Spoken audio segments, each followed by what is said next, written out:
It's an occasion to reflect on myself as a Black female and a Black scholar in America, coming from Africa. It is also an occasion to reflect on our blessings and the burden of being Black, to think about the commonality that exists across a Black ethnicity, to think about our victory and the necessity of keep fighting and to combine our forces across the globe for our freedom and the reappropriation of our history. For me, it pushed me to keep fighting for us as Black to know, appropriate, and rewrite our history if necessary. So I'm going to talk a little bit about start by talking a little bit about the Black History Month, because I did my PhD in Virginia, where Dr. G. Carson was born, and also in Virginia, let me see, technology. Okay. Okay. And also at the University of Virginia, we have the Carter G. Woodson Institute, which is the Department of African and African American Studies. It was a blessing for me to spend 6 years in Virginia, at the University of Virginia, and to be working with scholars in that department. But I was in the French department, but I was spending most of my time in that department because that's where I was able to see other Black folks. Okay. It's also an occasion for me to talk a little bit about my story in Virginia. I arrived at the University of Virginia in 2017, and we were welcomed by the KKK on August 11 and 12, where there was a lot of incident, and we had 1 or 2 deaths. And as a student in the French department, I learned the story of Alice Carlotta Jackson. She was the first African-American woman to apply for graduate studies at the University of Virginia. She was denied and sent to the University of Columbia, where she was able to do her studies. And you can see a connection between her and Dr. G. Carson, because he has to go also to West Virginia. And those who know the history of the University of Virginia, the university was created for the education of the white male elite. So women were not at the beginning allowed to that university, let alone Black people. So the University of West Virginia was created to send Black people there, and those who were doing arts or letters or human sciences were sent to New York. That's the case of Alice Carlotta Jackson. I did my PhD at the University of Virginia, and the topic of my thesis was Pens and Politics in Francophone Cultural Production in Africa, the Caribbean, and the French banlieues. That was an occasion for me to talk about the stereotypes disseminated across the globe about Black people that still exists, even if the form has changed.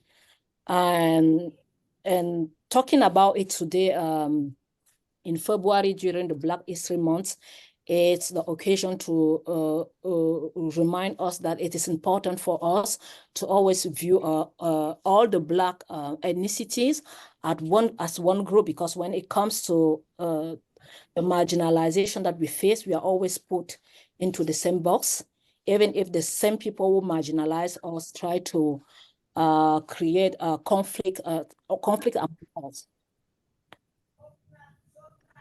It's also an occasion for me to talk about Pan-American Africanism, a movement created by Dr. Du Bois. And we know how that movement was so important for the liberation of Africa for colonialism.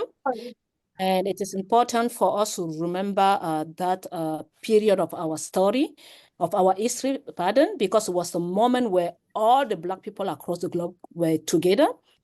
But after the independence of Africa, the narrative changed, and we see a lot of fighting among African Americans and immigrants from African descent, where we sometimes have so bad representation of each of our ethnicity. And it is important for us to come back to this period of our history in order for us to know that Black people will never be respected if Africa is not free, if it is not free, if we do not join our forces to fight as the same group.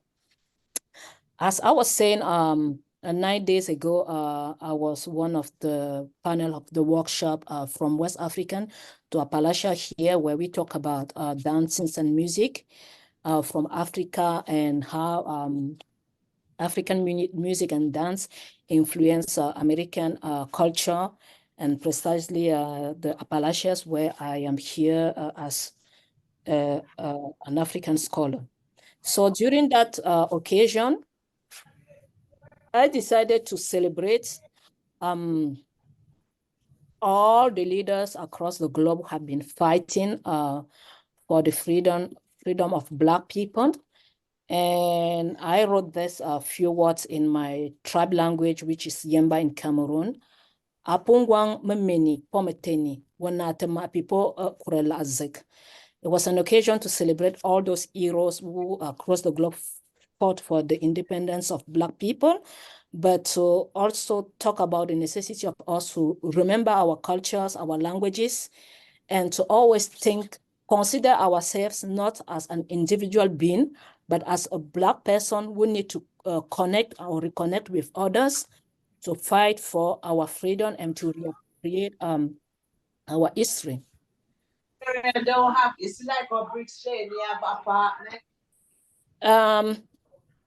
During the Black History Month is also an occasion for me to remember the Negritude movement.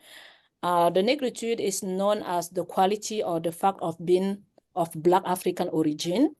It is a cultural movement where we have the three founders, Léopold Sédar Senghor of Senegal, Aimé Césaire of Martinique, and Young Damas, who is also from the Caribbeans. And the Negritude movement was the ideas were put together by the Nadal sister, who are sometimes forgotten, but they were all inspired by Asian intellectual price mark, but also the Harlem Renaissance. So we cannot talk about the Black History Month without thinking about the Harlem Renaissance, Negritude, Black Panther Party, or Pan-Africanism. As I was saying, we cannot talk about the Black History Month without thinking about the Black Panther Party. Just the title shows us that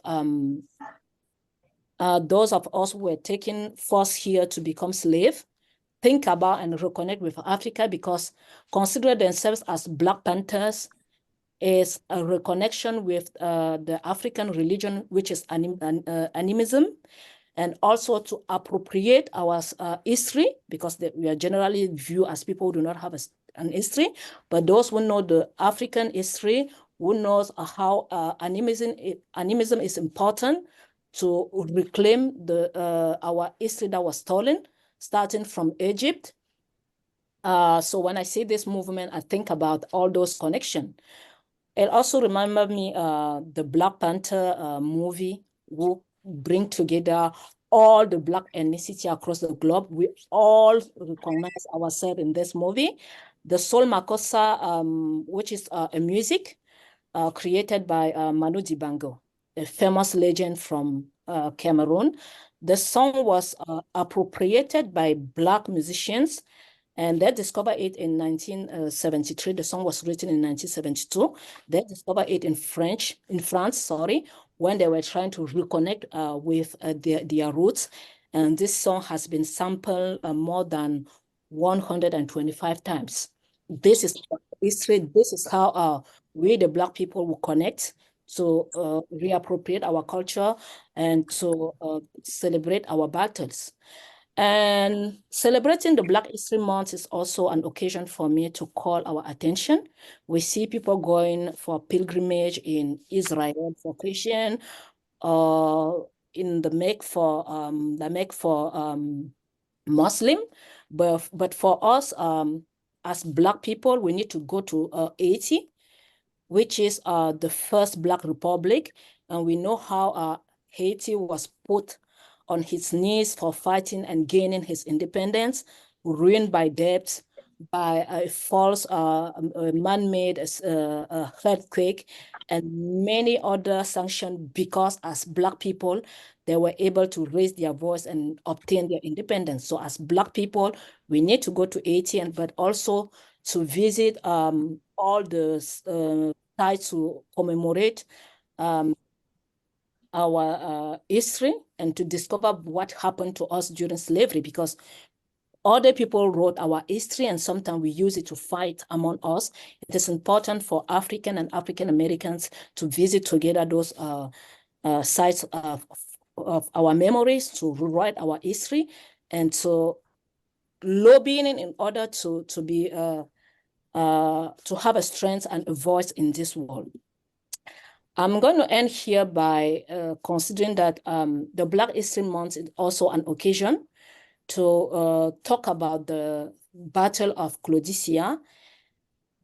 He is from the Caribbean, and he has been fighting, calling the attention of African leaders to put together a day, especially the 18th of November, as the day where we commemorate slavery, colonialism, and all the deaths of the migration, all the African dying, trying to cross to Europe. And we have seen many people, like in America, they celebrate the Black History Month. In France, they have recognized at the beginning of the 2000s that slavery was something that was evil. But in Africa, there's nothing that has been done in order for us to think about what happened to us, what is still happening to us, and to come together as a community to think about our past, present, and future. Thank you very much. Happy Black History Month to all of us. And we should always remember that a Black person is Black no matter what. Thank you very much. Well, thank you very much. Thank you so much, Stephanie, for your presentation. For me. All right, so if it's okay with everybody, we're going to move on to our next speaker, who is the other Stephanie. So Dr. Stephanie Mbela, she's an expert in college readiness and student success. Her work assisting families in the Washington, D.C. area, her work consists of assisting families in the Washington, D.C. area understand and navigate the American college admission process. And this inspired her to write a book. It's called The Immigrant Guide to the American Educational System from High School to College. Students she has worked with have been accepted into various colleges across the country, including the University of Maryland, College Park, the University of Maryland, Baltimore County, Howard University, Cornell University, and the University of Pennsylvania, just to name a few. Dr. Mbela earned her PhD in African Studies from Howard University in Washington, D.C. She is a holder of a Master's in Education and Human Development from George Washington University, also in Washington, D.C., and a Master's in Public Administration from Wayne State University in Detroit, Michigan. So please welcome Dr. Stephanie Mbela, who's our second speaker, and also will share her insights about African Black History Month. Thank you. Thank you. Can I have the privileges to share? Okay. Just give me 1 second to share. Hopefully everybody can see my screen. Okay, all right, I got the thumbs up.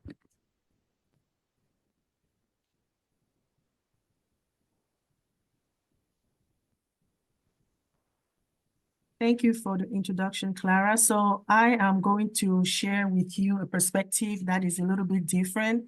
My co-worker and colleague and sister, she talked about the scholarly approach, but I'm going to take the educator approach because that's the environment I am most comfortable with.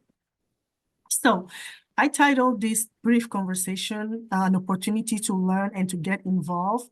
And again, this conversation has already started. And here, what I wanted to emphasize from education perspective, since I've spent like most of my career in a classroom, whether it's in a high school setting or at the college level, is most of the time when we talk about Black History Month for African immigrants, we think about the contributions that Black people have actually brought to the fabric of American society. However, tonight, I'm going just to share a brief alternative approach, which calls more for self-reflection. And in this regard, it has to be an intentional process where we think about the community where we live in, the host community where we are here in the US, and some of the impact that we feel as a result of the history that our brothers and sisters who are here have actually endured throughout centuries. And again, see an opportunity to really be engaged. And I said get involved because some of us here, they are having children and grandchildren. This is home for them. And if we don't really cultivate in them that belief of being involved to make the community where they live in a better place, to take it as their homeland, that struggle to really achieve full inclusion for African-American brothers and sisters might take a longer time. So these are two observations that as an African immigrant, I have had. The first time when I came here, I was just wondering why from outside, from Africa, from Cameroon, when I was born and raised, the US were always seen as this rich land, quote unquote.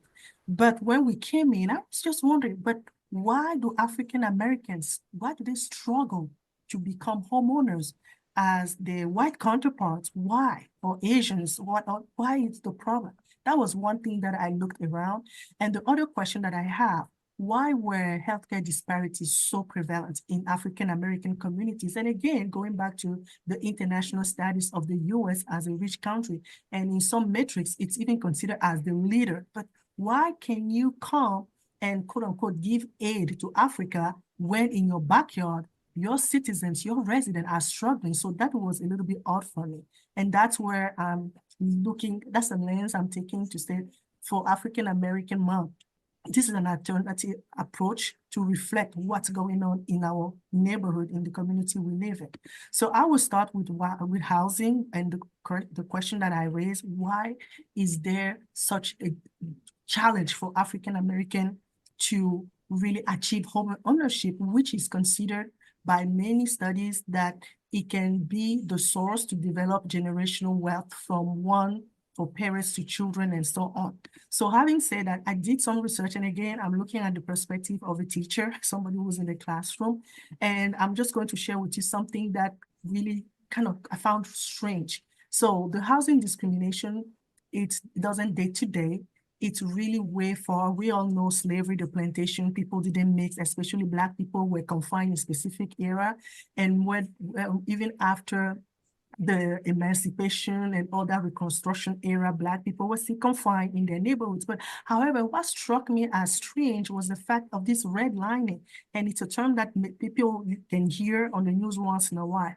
But the redlining, when I kind of did some research, it was just a standard discrimination, housing discrimination, that was, the victims were, for most of the time, they were Black, and it happened with the mortgage. We all know, without mortgage, unless you are extremely wealthy to pay for a house, you need to go through a bank to get some help, helping you to pay, to afford those monthly payments. But with redlining, Black neighborhoods were given a grade. And here, I don't know how close you can see on your screen, but I found a picture. I found many pictures online, and I was trying to find for Montgomery County, DC. I found DC, but it wasn't that conclusive of the DMV area where we live in.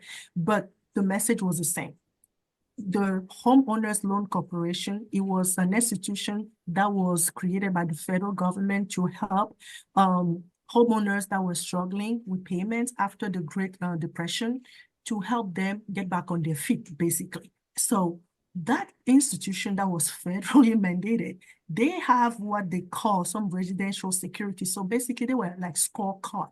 They will rate neighborhoods in terms of risk assessments, and they have A, B, C, and D.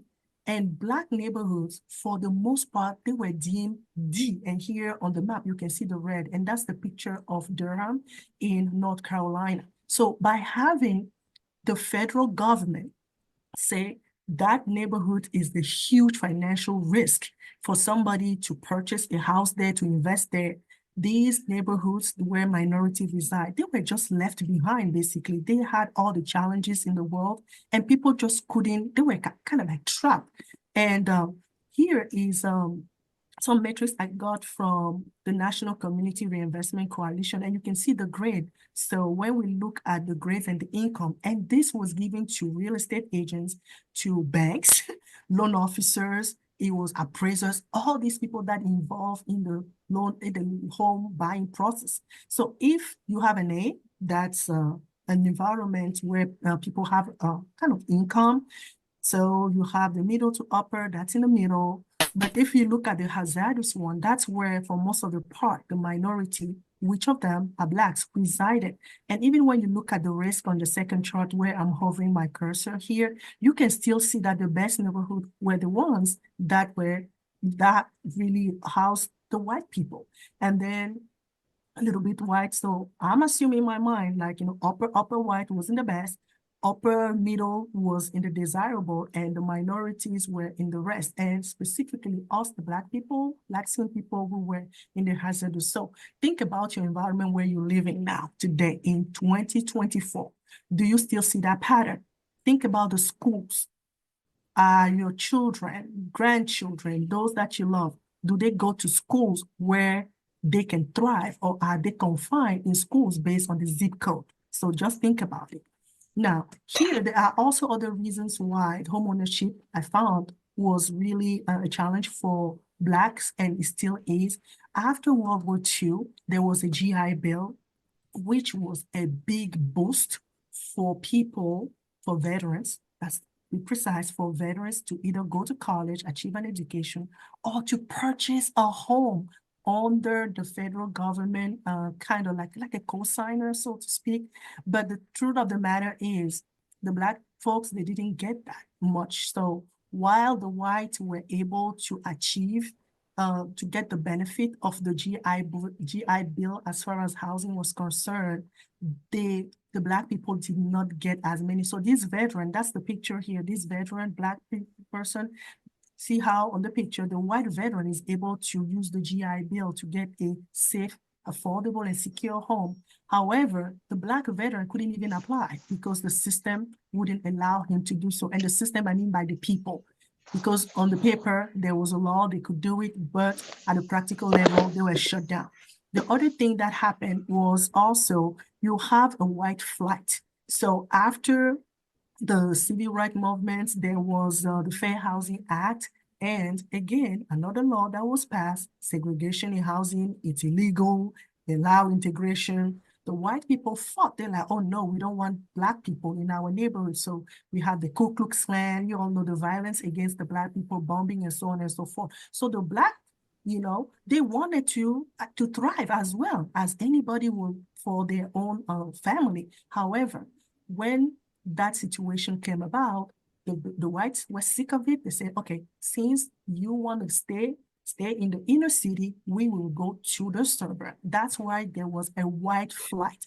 They all rushed to the suburb where you have new malls that were built, new housing, and all of that was out of reach for Black people, even those who had the GI Bill. And I even come across a piece of research where a lady in Detroit, I don't know if you have visited Detroit, but I studied there. It was really striking to see a beautiful city blighted, blocks, and I mean blocks that were just abandoned. They're working on it, but it was just strange to see that in the US. But going back to that example, there was an African-American family from Detroit that purchased their house through a white intermediary that took money from them because of these racially restrictive covenants. You cannot sell to Black people. So some Blacks will have money, they will pay a white person will be the front. And later on, when things a little bit change in the country, they retrieve their kind of property, which is sad because this is home for them. But again, the other hindrance for Black people is the predatory lending.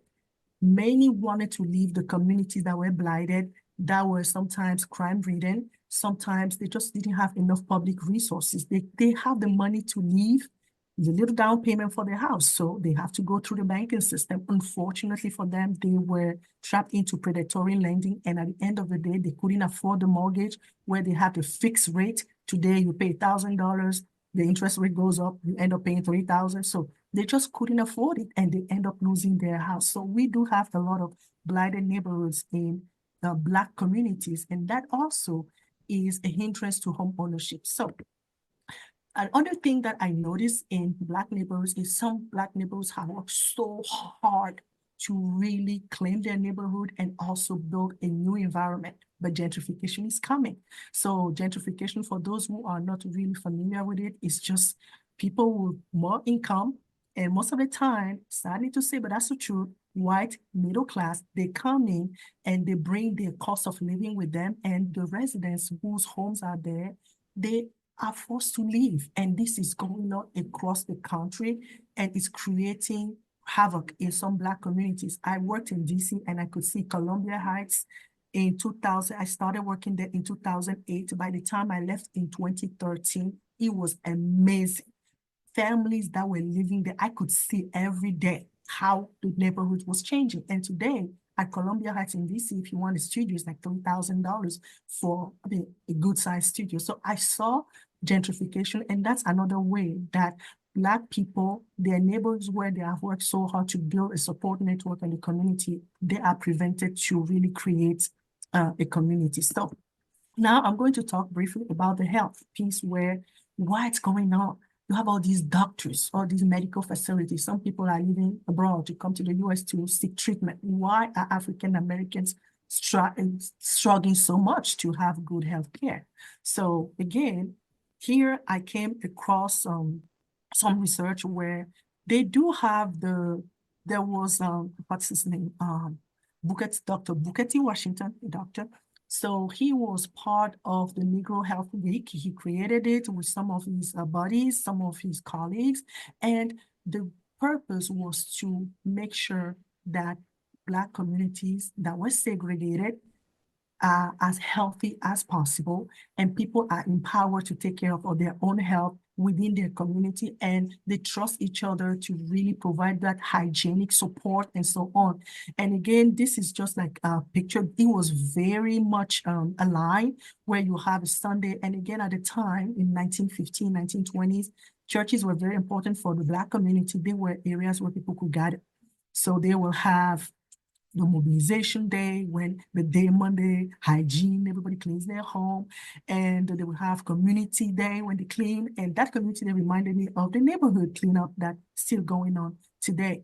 They have different campaigns that focus on a health program, and again, like today, we do have some days where we focus, like the month, awareness month. We focus on a disease. We try to sensitize people on risk factors and treatment and lifestyle. We also have here something that focuses on students. So like a Friday was school health day, again, because schools were segregated. So children were taught how to take care of themselves, wash your hands, and everything that goes along those lines.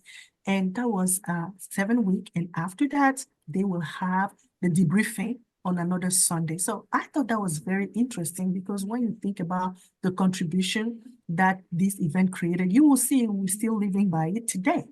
And so this is something that really pissed me off, and I want to put it out there. The health disparities. I was surprised. I listened to this lady. I have to give her credit because I listened to her. Her name is Dr. Uche Blackstock, and that's her book. She was on NPR, and I put the QR code. Very good interview, and it was very, very touching, because she touched a little bit on the life of her family, and her mother was a doctor who died at 47 years old. But that lady mentioned things that I wasn't aware of. She said that in the past, in 1910, if I recall correctly, there was an evaluation of the medical schools in the US.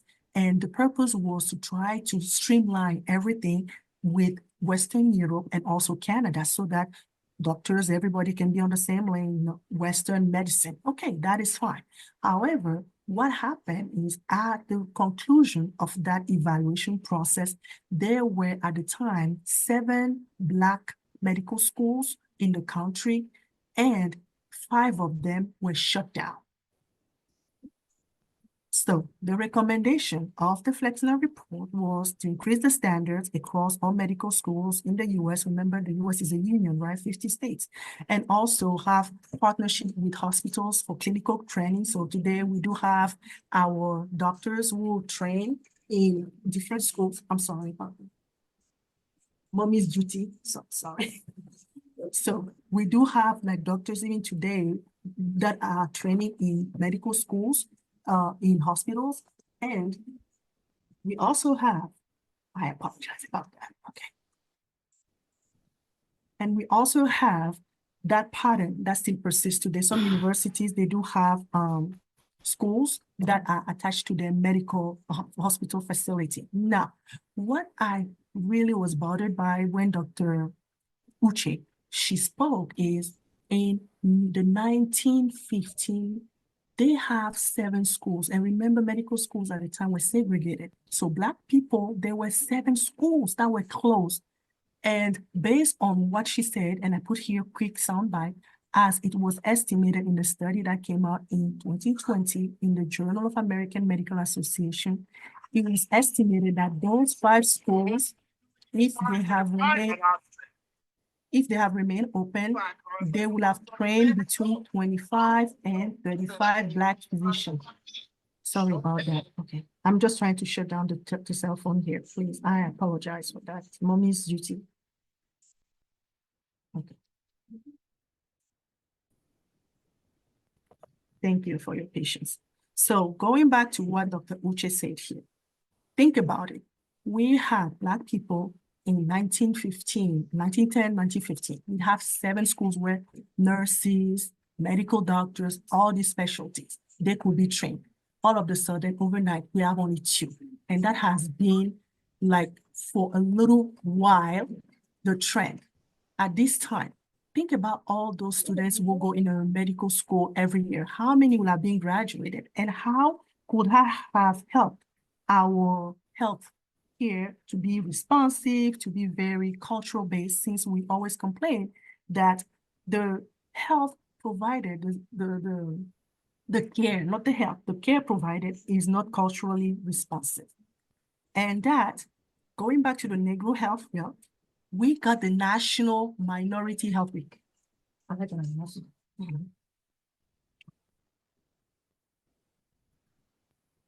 So we do have the National Minority Health Week, and it started from the effort of the Negro Health Week that Dr. Booker T. Washington started in 1915.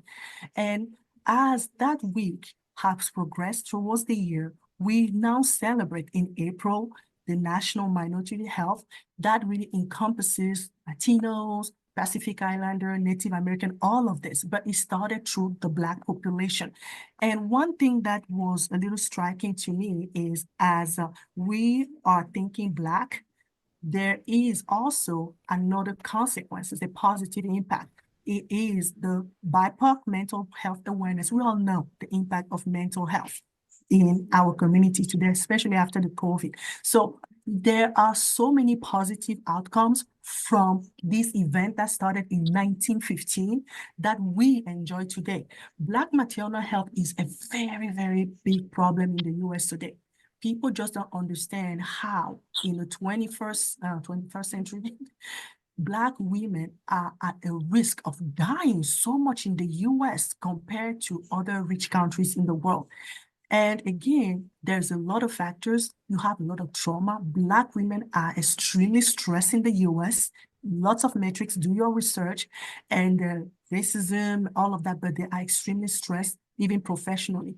So in April, in 1 week, they just focus on Black maternal health. So it goes to show that we as a Black community, there's a lot we can be engaging in our community to make sure that there is awareness on Black maternal health.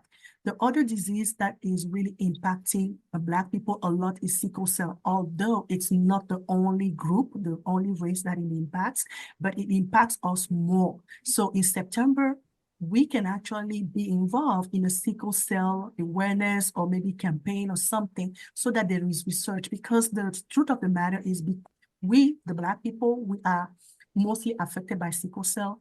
The research money is not as available as a disease that would impact Caucasians, for instance, the most. So as I am about to wrap up, I just wanted to finish on this positive note. And we all have recollection of the COVID pandemic 4 years ago when it started. But what I wanted to say is Black history is world history. And I'm using COVID as an example. Dr. Corbett, Kizmekia, she's called by Kizi, but she was the lead scientist that supervised the team that came up with the first vaccine on COVID, and from which all others learned from. So what I'm saying is this lady, Dr. Corbett, she worked very hard with her team of assistants that are there. These are 3 scientists. You can see the name Olubokola Abiona, Jeffrey Hutchinson, and Cynthia Ziwawo. Sorry, Cynthia. They were at the forefront of finding that first vaccine from which people learn to make effective vaccine up till today. So that's why I want to say Black history is not only for Americans, it's not only for African Americans, it's not only for the US, but it is for the world. And as such, we need to do everything we can to preserve it. Thank you so much for your attention. And I am very sorry for the mommy moment that happened. Thank you. Thank you so much, Dr. Mbela. Thank you, Dr. Mazam.